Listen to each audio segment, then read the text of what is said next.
Shalom teman-teman yang terkasih di dalam Tuhan kita Yesus Kristus. Bagaimana kabar teman-teman semua? Semoga teman-teman dalam keadaan sehat walafiat dan terus ada dalam kasih dan perlindungan Tuhan. Ya teman-teman, channel ini merupakan channel yang baru.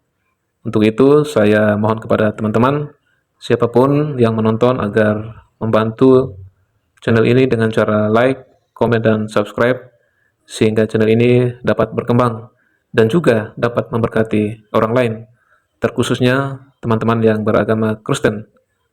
Dan channel ini juga hadir atau menyajikan tentang khotbah-khotbah Kristen, kesaksian-kesaksian para murtadin, dan juga diskusi lintas agama atau seputaran iman kekristenan. Ya teman-teman, saya ucapkan terima kasih sebelumnya atas support yang teman-teman berikan.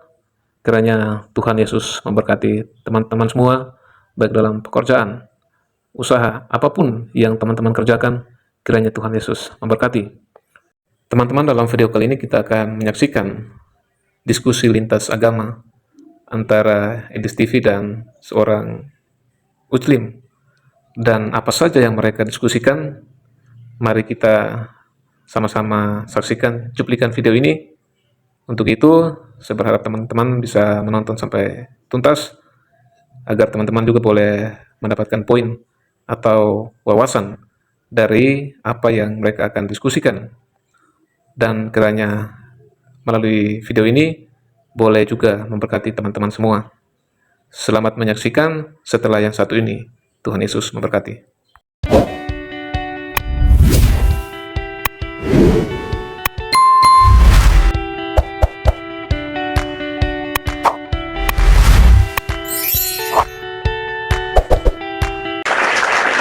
Mana ini kamera Anda kok lama sekali nih? Udah.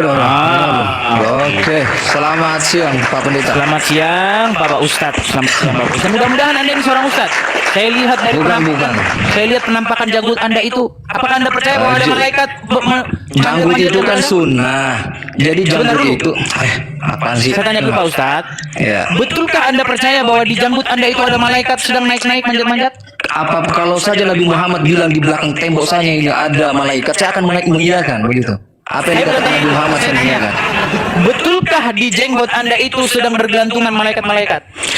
Kalau ada Nabi Muhammad mengatakan demikian, saya iyakan. Tunggu, Waduh, makanya Bapak Ustadz ini, Pak Ustadz, kita jangan ada dusta di antara kita. Saya adalah orang yang sangat-sangat mengerti agama Islam.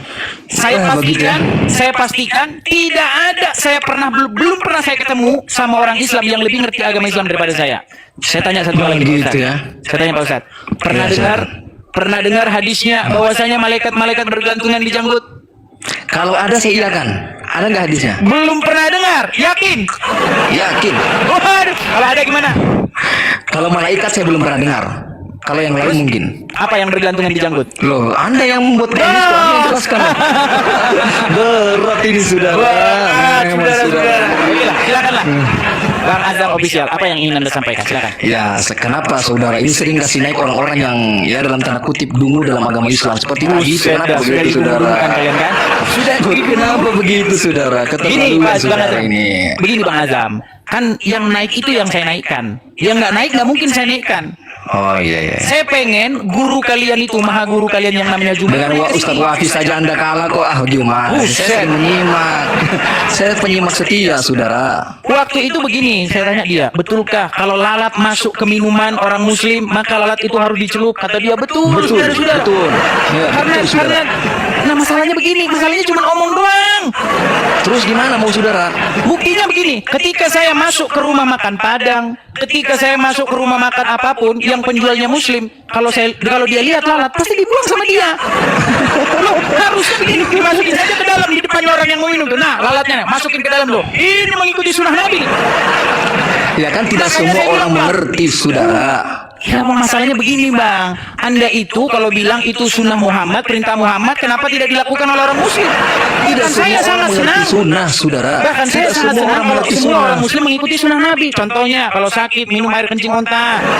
Tidak ada dalilnya orang sakit minum air kencing unta saudara. Oke, tidak ada dalilnya. Tadi kan Anda tanya sunat, tadi saya nyimak sunat tadi saudara. Tadi malam Anda nanya apa? Saya naik tapi Anda kasih turun, gimana itu? Tadi malam Anda nih anak. Bang Azam gua pernah naik. Tadi malam saya naik saudara, Anda kasih turun saudara.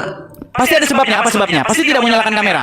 Iya, saya bilang dulu ya, saya ambil apa nih, headset dulu gitu, saya ambil earphone dulu, Anda langsung turunkan saudara. Iya, karena Begitu. banyak yang antri di bawah, Bang Azam. Jadi tentang sunat sama apa tadi malam saudara? Tentang sunat sama Gini Bang Azam, ini kan cuma tema-tema aja. Gini Bang Azam, Iya, kita ngomongin aja, ya. menurutmu nih, Iya. yang paling esensial, yang paling basic, yang paling dasar sekali, sebenarnya Apa itu? apa pesan agama Islam kepada orang Kristen? pesan agama Islam untuk umat Kristen. Tunggu saya ingat dulu ya. Apa ya? Janganlah jangan kau mempertahankan manusia. manusia. Iya, Itu betul, pintar sekali, makanya saya saudara. bilang teman-teman ya, itu sebenarnya inti agama Islam itu, Al-Quran itu cuma bilang jangan Tidak boleh kau mempertahankan manusia. manusia. Nah, saya juga bilang sekali. gini Bang, saya juga bilang begini. Gimana? Kenapa kalian menuhankan manusia tapi nyuruh jangan menuhankan manusia? Siapa yang dituhankan itu saudara? Itu saudara. Ya, teman-teman yang terkasih dalam Tuhan kita Yesus Kristus, sebagai orang yang percaya kepada Yesus Kristus, kita mempertanggungjawabkan iman bukan dengan amarah atau paksaan, melainkan dengan kasih dan kebenaran. Iman Kristen berdiri di atas penyataan firman Tuhan dan karya keselamatan di dalam Kristus. Karena itu, kita dipanggil untuk memberi jawaban atas pengharapan yang ada di dalam kita dengan lemah lembut dan hormat, seperti yang tertulis, tetapi kuduskanlah Kristus di dalam hatimu sebagai Tuhan, dan siap sedialah pada segala waktu untuk memberi pertanggungan jawab kepada tiap-tiap orang yang meminta pertanggungan jawab dari kamu tentang pengharapan yang ada padamu, tetapi haruslah dengan lemah lembut dan hormat.